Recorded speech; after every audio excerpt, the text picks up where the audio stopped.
Hey guys, तो कैसे हैं आप लोग। Finally there is update regarding that 6 मई को जो 90,000 पीआर के लिए जो ओपन हो रही है फाइल, जिसमें 40,000 इंटरनेशनल स्टूडेंट है, तो उसके लिए सारी अपडेट आ गई हैं। सो उसी से रिलेटेड है कि कल आपको क्या क्या डॉक्यूमेंट चाहिए, क्या आप उससे पहले आप जो फॉर्म है वो फिलअप करके रख सकते हैं, क्या क्या डॉक्यूमेंट को एक फ़ोल्डर में बना के रख सकते हैं, ताकि कल आप सब जल्दी से जल्दी वो सब कुछ अपलोड कर पाए। क्योंकि जो प्रोसेस है जो मैंने भी पढ़ा है वो काफ़ी लेंथी प्रोसेस है। अगर आपको पहले आप उसको स्टार्ट नहीं करेंगे तो आप रेस, एक तरह की रेस ही है, उस रेस में आप सबमिट नहीं कर पाएंगे फाइल। तो मैं एक एक करके वो डॉक्यूमेंट बताऊंगा और मैं यहाँ पे वो शेयर भी कर दूंगा पूरी जो वहाँ पे रिक्वायरमेंट है। लिंक भी डाल दूंगा डिस्क्रिप्शन में, ताकि आप भी एक एक पॉइंट को अच्छे से रीड कर सके अगर कहीं मुझसे कोई पॉइंट मिस हो जाए तो। सो स्टार्ट करते हैं। सबसे पहले क्या कि चेकलिस्ट है जो मैंने पूरे पढ़ने के बाद बनाई है, जो डॉक्यूमेंट आपको चाहिएंगे उसके अकॉर्डिंग। सो मैं आपसे शेयर करता हूँ। जो पहले जो बेसिक है, जो फॉर्म है वो लास्ट में शेयर करेंगे। सबसे पहले जो बेसिक हुआ एक है आपका पासपोर्ट, जो सबसे मेन है। तो उसमें फर्स्ट, लास्ट एंड जिस पेज पे जो भी स्टैंप लगी है वो पूरा स्कैन करके उसकी एक पीडीएफ बना लो। सेकंड, आपकी एम्प्लॉयमेंट लेटर, चाहे आप इंटरनेशनल स्टूडेंट के लिए अप्लाई कर रहे हैं, तो जो मैं बता रहा हूँ ये इंटरनेशनल स्टूडेंट वाली स्ट्रीम के लिए है, बाकी के लिए आप उस डिस्क्रिप्शन में पढ़ सकते हैं, क्योंकि मोस्टली लोग होंगे जो इंटरनेशनल स्टूडेंट में अप्लाई करेंगे, तो इसलिए मैं उसकी चेकलिस्ट बता रहा हूँ। तो सेकंड, एम्प्लॉयमेंट लेटर, वो उसके लिए चाहिए, हाँ ज़रूरी है, सिर्फ ग्रेजुएशन नहीं, एम्प्लॉयमेंट लेटर भी चाहिएगी। अब एम्प्लॉयमेंट लेटर मैं एक यहाँ पे एग्जाम्पल भी शेयर कर दूँगा। तो एम्प्लॉयमेंट लेटर में क्या होना चाहिए वो भी उन लोग स्पेशली बताया कि एम्प्लॉयमेंट लेटर में क्या क्या मेंशन होना चाहिए। Location of the work, specific period of your employer from the date जब आपने वो जॉब स्टार्ट की है, description of your main responsibility and duties, your annual salary and benefits, और आप अपनी उसमें आवरली वेजेस डाल सकते हैं अगर आपको आवरली मिलती है तो, the number of hour you work per week and your employ name, signature, full name, phone number, email. हो सके तो उसको एक लेटर हेड पे बनवाएं, अदरवाइज़ नॉर्मल भी चल जाएगा, क्योंकि उन्होंने बोला नहीं है, मगर है तो कंपनी के लेटर हेड पे ही बनवाएं। और उसकी जिस दिन से आपने जॉब स्टार्ट की है, कोई इसमें ये नहीं है कि एक्सपीरियंस दिखाना है, बस आपके पास एक फुल टाइम जॉब होनी चाहिए। तो वैसे इन्होंने फुल टाइम भी नहीं लिखा है कि फुल टाइम होनी चाहिए, मगर अगर आप वर्क परमिट पे है तो ओबियसली वो फुल टाइम ही होगी। ठीक है। सो सेकेंड हो गया आपका employment letter.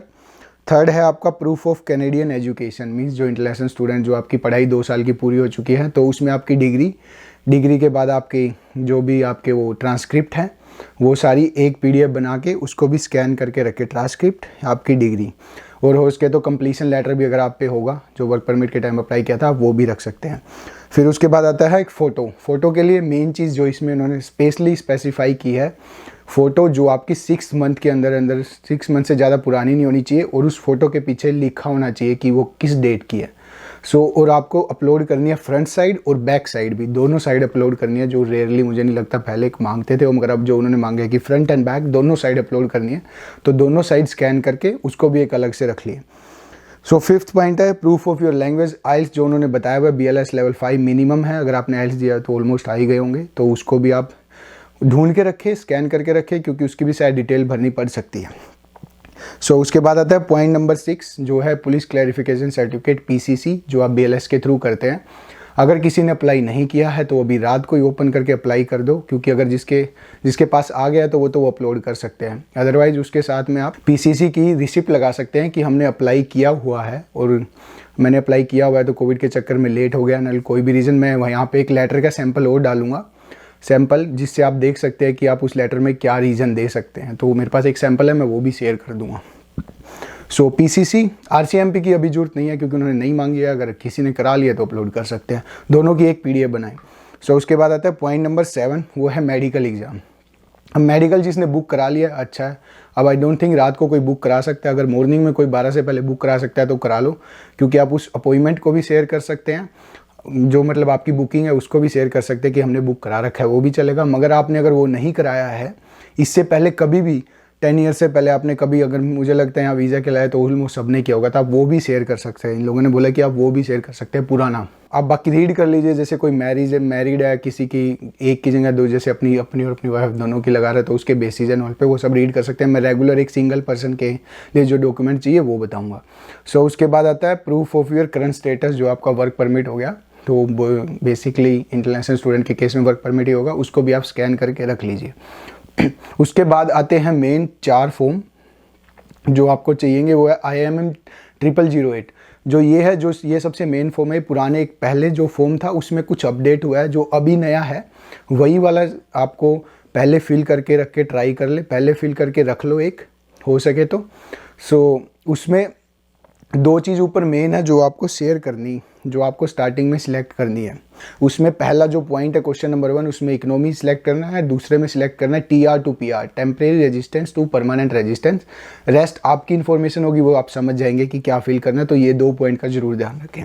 So form number next आता है IMM 5406 additional family information, and उससे नेक्स्ट थर्ड फॉर्म आता है 5562 supplementary information your travel, and then 5669 अब background and declaration. So total 4 form है।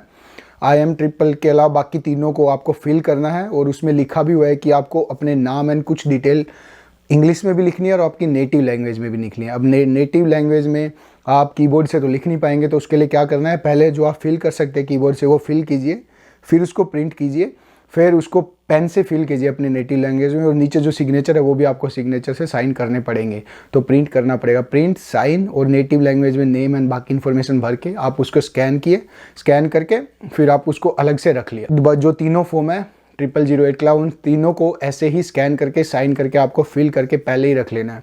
तो ये सारी डिटेल हैं जो आपको काफ़ी स्टेप आगे ले जाएंगी। मीन्स इसके बाद आई डोंट थिंक कि कुछ बेसिक इन्फॉर्मेशन ही भरनी रह जाएंगी, फिलअप करनी रह जाएंगी, तो वो उसमें इतना टाइम नहीं लगेगा। और आप चाहें तो अपनी फ़ीस भी पहले ही पे कर सकते हो, 1050 समथिंग अगर आपने बायोमेट्रिक्स पहले दिया है, बायोमेट्रिक्स दिए हैं तो 85+।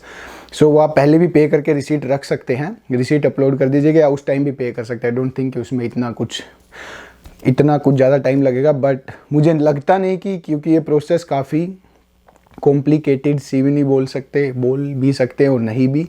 जिसको थोड़ी बहुत नॉलेज है उसके लिए तो ओके है, इजी तो किसी के लिए नहीं लग रहा है प्रोसेस, मगर जिसको काफ़ी नॉलेज नहीं है, जो मोस्टली स्टूडेंट को आई डोंट थिंक कि होती है इतनी, कि खुद वर्क परमिट जिसने अप्लाई किया एंड ऑल, तो उनको थोड़ा आइडिया होता है।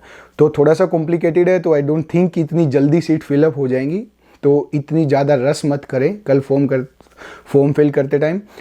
अपनी डिटेल अच्छे से भरें, क्योंकि अगर डिटेल गलत भर दी तो फिर सारा कोई प्रोसेस का फ़ायदा नहीं है। तो थोड़ा सा ज़्यादा फास्ट भी नहीं चले, हाँ थोड़ी जल्दी ट्राई करें, मगर अपनी डिटेल ज़रूर क्रॉस चेक करें कि कुछ गलत फिल ना हो जाए। स्टिल आपको कोई हेल्प चाहिए तो इंस्टाग्राम पे पूछ सकते हैं। बाकी मैं कोशिश था कि मेरा इस वीडियो मैं सब कुछ लाइव करूँ, मगर आज टाइम नहीं लग पाया, तो अभी वीडियो के थ्रू शेयर कर रहा हूँ। स्टिल कोई क्वेश्चन पूछना है तो कमेंट सेक्शन इंस्टाग्राम आप कभी भी पूछ सकते हैं। I always try to reply as fast as possible. So, see you guys in the next video.